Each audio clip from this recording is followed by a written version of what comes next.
Sir Walter Scott, The Black Dwarf, Chapter 12. Some one way, some another. Do you know where we may apprehend her? The researches after Miss Vere were, for the sake of appearances, perhaps resumed on the succeeding day, with similar bad success, and the party were returned towards Ellieslaw in the evening. It is singular, said Marischal to Ratcliffe, that 4 horsemen and a female prisoner should have passed through the country without leaving the slightest trace of their passage. One would think they had traversed the air or sunk through the ground. Men may often, answered Ratcliffe, arrive at a knowledge of that which is, from discovering that which is not.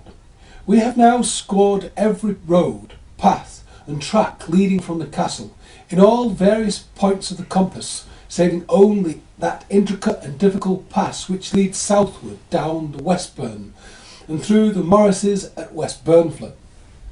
And why have we not examined that? Said Marischal. Oh, Mr. Vere and Sir Frederick can best answer that question, replied his companion dryly. Then I'll ask it at them instantly, said Marischal, and addressing Mr. Vere, I'm informed, sir, there is a path we have not yet examined, leading by West Burnflat. Oh, said Sir Frederick, laughing, we know the owner of West Burnflat well, a wild lad, that knows little difference between his neighbour's goods and his own, but withal very honest to principles. He would disturb nothing belonging to Ellieslaw. Besides, said Mr. Vere, smiling mysteriously, he had other tow on his distaff last night. Have you not heard young Elliot of the Hewfoot has had his house burnt and his cattle driven because he refused to give up his arms to some honest men that think of starting for the king? The company smiled upon each other, as at hearing of an exploit which favoured their own views. Yet, nevertheless, resumed Marischal, I think we ought to ride in this direction also, otherwise we shall certainly be blamed for our negligence. No reasonable objection could be offered to this proposal, and the party turned their horses' heads towards West Burnflat. They had not proceeded very far in that direction when the trampling of horses was heard, and a small body of riders were perceived advancing to meet them. There comes Earnscliff, said Marischal. I know by his bright bay with the star in his front. And there is my daughter along with him, exclaimed Vere, furiously. Who shall call my suspicions false and injurious now? Gentlemen, friends, lend me the assistance of your swords for the recovery of my child. He unsheathed his weapon, and was imitated by Sir Frederick and several of the party, who prepared to charge those that were advancing towards them, but the greater part hesitated. They come to us in all peace and security, said Marischal Wells. Let us first hear what account they give us of this mysterious affair. If Miss Vere has sustained the slightest insult or injury from Earnscliff, I'll be the first to revenge her. But let us hear what they say. You do me wrong by suspicions, Marischal, continued Vere. You are the last I would have expected to hear express them. You injure yourself, Ellieslaw, by your violence, though the cause may excuse it. He then advanced a little before the rest, and called out with a loud voice, Stand, Mr. Earnscliff, or do you and Miss Vere advance alone to meet us? Is your castle? Of course it's a castle. You are charged with having carried off that lady from her father's house, and we are here in arms to shed our best blood for her recovery, and for bringing to justice those who have injured her. And who would do that more willingly than I, Mr. Marischal, said Earnscliff haughtily, than I who had the satisfaction this morning to liberate her from the dungeon in which I found her confined, and who am now escorting her back to the castle of Ellieslaw. Is this so, Miss Vere? Said Marischal. It is, answered Isabel eagerly. It is so. For heaven's sake, sheathe your swords. Sheathe your swords. I will swear by all that is sacred that I was carried off by ruffians whose persons and object were alike unknown to me, and am now restored to freedom by means of this gentleman's gallant interference. by whom and therefore could have done this? By whom and therefore could have been? By whom and therefore could this have been done? Pursued Marischal. Had you no knowledge of the place to which you were conveyed? Earnscliff, where did you find the lady? But ere either question could be answered, Ellieslaw advanced, and, returning his sword to the scabbard, cut short the conference. When I know, he said, exactly how much I owe to Mr. Earnscliff, you may rely on suitable acknowledgments. Meantime, taking the bridle of Miss Vera's horse, thus far I thank him for replacing my daughter in the power of her natural guardian. A sullen bend of the head was returned by Earnscliff with equal haughtiness, and Ellieslaw, turning back with his daughter upon the road to his own house, appeared engaged with her in a conference so earnest that the rest of the company judged it improper to intrude by approaching them too nearly. In the meantime, Earnscliff, as he took leave of the other gentlemen belonging to Earnscliff's party, said aloud, "Although I am unconscious of any circumstance in my conduct that can authorise such a suspicion, I cannot but observe that Mr. Very seems to believe that I have had some hand in the atrocious violence which has been offered to his daughter.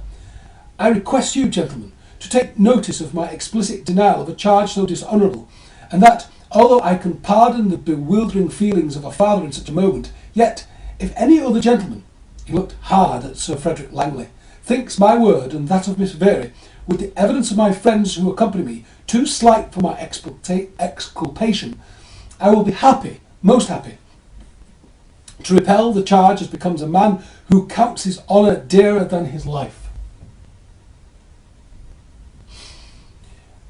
And I'll be his second," said Simon of Hackburn, "and take up any twa a ye, gentle or simple, laird or loom, it's all aimed to Simon." "Who is that rough-looking fellow?" said Sir Frederick Langley, "and what has he to do with the quarrel of gentlemen?" "I's a lad frae the hair Tiviot," said Simon, "and I'll quarrel with anybody I like except the king or the laird alone." "Come," said Marischal, "let us have no brawls. Mr. Earnscliff, although we do not think alike in some things, I trust we may be opponents, even enemies, if fortune will have it so, without losing our respect for truth, fair play, and each other. I believe you as innocent of this matter as I am myself, and I will pledge myself that my cousin, Ellieslaw, so soon as the perplexity attending these sudden events has left his judgment to its free exercise, shall handsomely acknowledge the very important service you have this day rendered him. To have served your cousin is a sufficient reward in itself. Good evening, gentlemen," continued Earnscliff. "I see most of your party are already on their way to Ellieslaw." Then, saluting Marischal with courtesy, and the rest of the party with indifference, Earnscliff turned his horse and rode towards the Hoogfoot to concert measures with Hobbie Elliot for farther researches after his bride, of whose restoration to her friends he was still ignorant. "There he goes," said Marischal. "He is a fine, gallant young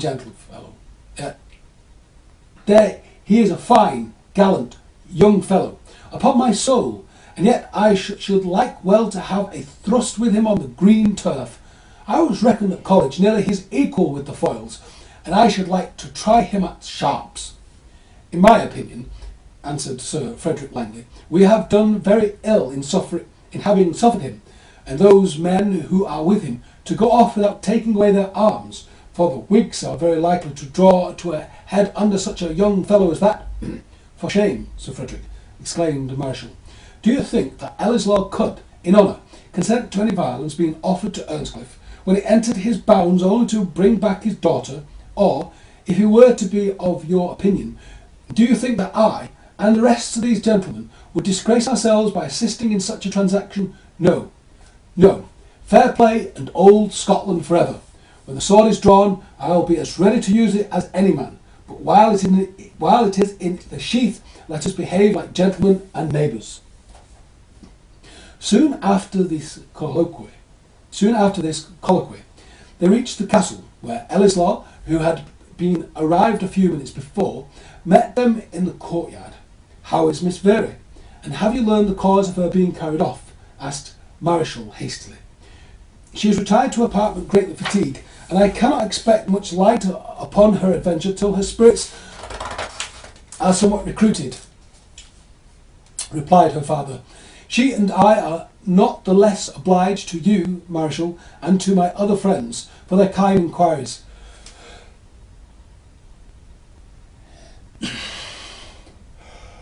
Happy?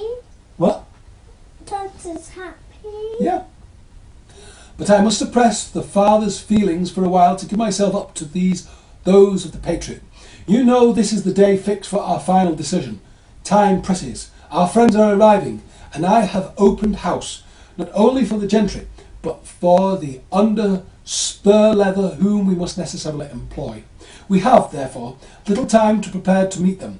Look over the list, Marshy, an abbreviation by which Mareschal Wells was known among his friends. Do you, Sir Frederick, read these letters from Lothian and the West. All is ripe for the sickle, and we have but to summon out the reapers. With all my heart, said Mareschal. The more mischief, the better sport. Sir Frederick looked grave and discontented.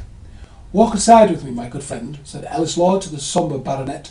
I have something for your private ear, with which I know you will be gratified. They walked into the house, leaving Ratcliffe and Mareschal standing together in the court.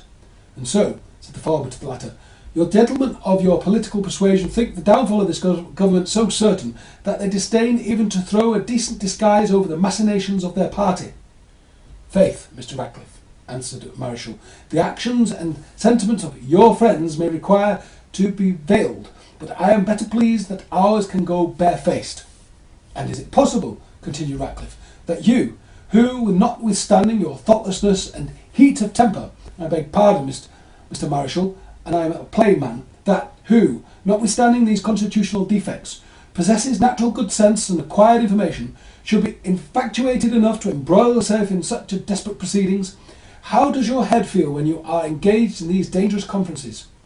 Not quite so secure on my shoulders, answered Mareschal, as if I were talking of hunting and hawking. I am not so indifferent as a mould of my cousin Ellieslaw, who speaks treason if it were a child's nursery rhyme, and loses and recovers that sweet girl, his daughter, with a good deal less emotion on both occasions, than would have affected me had I lost and recovered a greyhound puppy. My temper is not quite so inflexible, nor my hate against government so inveterate, as to blind me to the full danger of the attempt. Then why involve yourself in it, said Ratcliffe. Why, I love this poor exiled king with all my heart, and my father was an old Gillicranky man, and I long to see some amends on the courtiers that have brought and sold old Scotland, whose crown has been so long independent. And for the sake of these shadows, said his monitor, you are going to involve your country in a war, and yourself in trouble. I involve, no, but trouble for trouble, I'd rather it came tomorrow than a month hence. Come, I know it will, and, as our country folk say, better soon than sign. It will never find me younger, and as for hanging, as Sir Falstaff says, I can become a gallows as well as another. You know the old end of the ballad. Sir dauntonly, Sir wantonly, Sir rantingly gaed he played a spring and danced around beneath the gallows tree. Mr. Mareschal, I am sorry for you, said his grave adviser. I am obliged to you, Mr. Ratcliffe, but I would not have judged our enterprise by my vindication of it. There are wiser heads than mine at the work. Wiser heads than yours may lie as low, said Ratcliffe in a warning tone. Perhaps so, but no light heart shall, and, to prevent its being made heavier by your remonstrance, I will bid you adieu, Mr. Ratcliffe, till dinner time, when you shall see that my apprehensions have not spoiled my appetite. More? Yeah. A minute.